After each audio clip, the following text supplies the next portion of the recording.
എന്റെ മനസ്സിൽ ചേട്ടായി ഇത് ചേട്ടായിയുടെ ജീവിതത്തിൽ നടന്ന കഥയല്ലേ? അല്ല മോളെ, ആണ്, എനിക്കറിയാം. ഒരു പെണ്ണുണ്ടേ.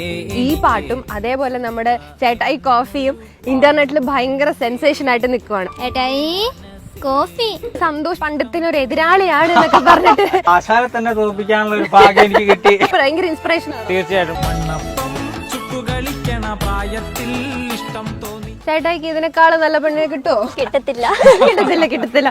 ഫാൻസ് ഒക്കെ ആയോ? ഫാൻസ് ആയോന്നു വേറെ ലെവലായി. അസോസിയേഷൻ ഒക്കെ തുടങ്ങാൻ പോകുന്നൊക്കെ കുറെ പേര് പറയുന്നുണ്ടായിരുന്നു. പിന്നെ ചേട്ടായി ടിക്ടോക്കിൽ നിന്നാണ് എന്നെ കണ്ടുപിടിച്ചത്. അപ്പൊ ഭയങ്കര ആഗ്രഹമായിരുന്നു ഈ അതുപോലെ ഒരു ആൽബത്തിലൊക്കെ അഭിനയിക്കണമെന്ന്. ഇത്രയും വൈറലാവുന്ന ഒട്ടും വിചാരിച്ചില്ല. സിനിമയിലോട്ടൊന്ന് കയറണമെന്ന് ആഗ്രഹമുണ്ട്. വിളിക്കുകയാണെങ്കിൽ പോകും. പക്ഷെ ഇതുവരെയും ഒരു സുനിതയൊന്നും വന്നിട്ടില്ല എന്ന് പറയുന്നത് അതാണ് കഷ്ടം. അതാണ് കഷ്ടം. സുനിത എവിടെ പോയി? സുനിത പോയി, നമ്മളെ തനിച്ചാക്കിയിട്ട്. എനിക്ക് മറ്റൊരു പെൺകുട്ടിയെ ഇഷ്ടമായിരുന്നു. ോടുള്ളൊരു ഇഷ്ടം ഞാൻ എന്റെ മനസ്സിൽ കൊണ്ടു നടന്നു. ട്രോളർമാർ കാരണമാണ് നമ്മളെ ഈ ലോകം അറിഞ്ഞത്. സിനിമയിൽ അഭിനയിക്കണം എനിക്കൊരു ആഗ്രഹം ഉണ്ടായിരുന്നു. അപ്പൊ ഇമ്രാൻ ഹഷ്മിയുടെ ഒരു ആരാധകനായിരുന്നു. അപ്പൊ പുള്ളിയുടെ ഒരു സിനിമ കണ്ടപ്പോ മുതലാണ് ഞാൻ മുടി ഇങ്ങനെ നീട്ടിത്തുടങ്ങി. ഇമ്രാൻ ഹഷ്മിനെ എല്ലാവരും നോട്ട് ചെയ്യുന്ന മാർക്ക് ചെയ്യുന്ന ഒരു സംഭവം എന്താണെന്ന് അറിയാലോ?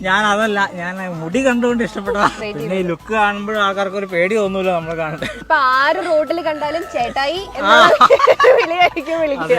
ഒന്നൊപ്പം ചുട്ടു കളിക്കുന്ന പ്രായത്തിൽ ഇഷ്ടം തോന്നി, പിന്നെ ഒന്ന് കാണുവാൻ.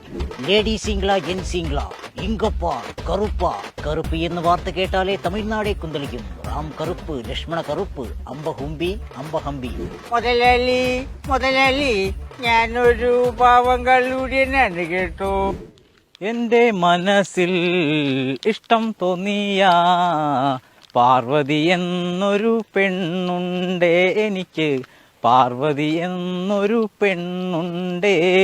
ഹലോ, വലിയ ഇൻട്രൊഡക്ഷൻ ഒന്നും വേണ്ടല്ലോ. ഇതാരാണെന്നുള്ളത് ഈ പാട്ട് പാടി അഭിനയിച്ച നമ്മുടെ സൂപ്പർ സ്റ്റാർ ആണ് ഈ വരുന്നത്.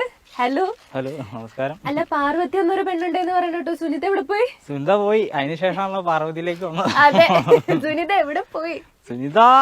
സുനിതയുടെ രീതിക്കങ്ങ് പോയി, നമ്മളെ തനിച്ചാക്കിയിട്ട്. വാ വിശേഷങ്ങൾ ഞാൻ ചോദിക്കട്ടെ. സുനിത എന്നൊരു പെണ്ണുണ്ടെന്നൊക്കെ പറഞ്ഞിട്ട് എവിടെ നിന്നാണ് സുനിത എന്നുള്ളൊരു പെണ്ണെന്നൊക്കെ പറഞ്ഞിട്ടുള്ള ലൈനൊക്കെ കിട്ടിയത്? അത് നമ്മളെ വീടിന്റെ അടുത്തുള്ള ഒരു കുട്ടിയാണ്. എന്നാലും വേറൊരു പെണ്ണിനോട് എനിക്കൊരു ചെറിയ പ്രണയം ഉണ്ടായിരുന്നു. വേറൊരു പെണ്ണിനോട് പ്രണയം ഉണ്ടായിരുന്നിട്ട് സുനിത എന്ന് പറഞ്ഞോ പാട്ട്? അത് പെണ്ണിന്റെ കൂട്ടുകാരിയായിരുന്നു ഈ സുനിത. ഓക്കെ.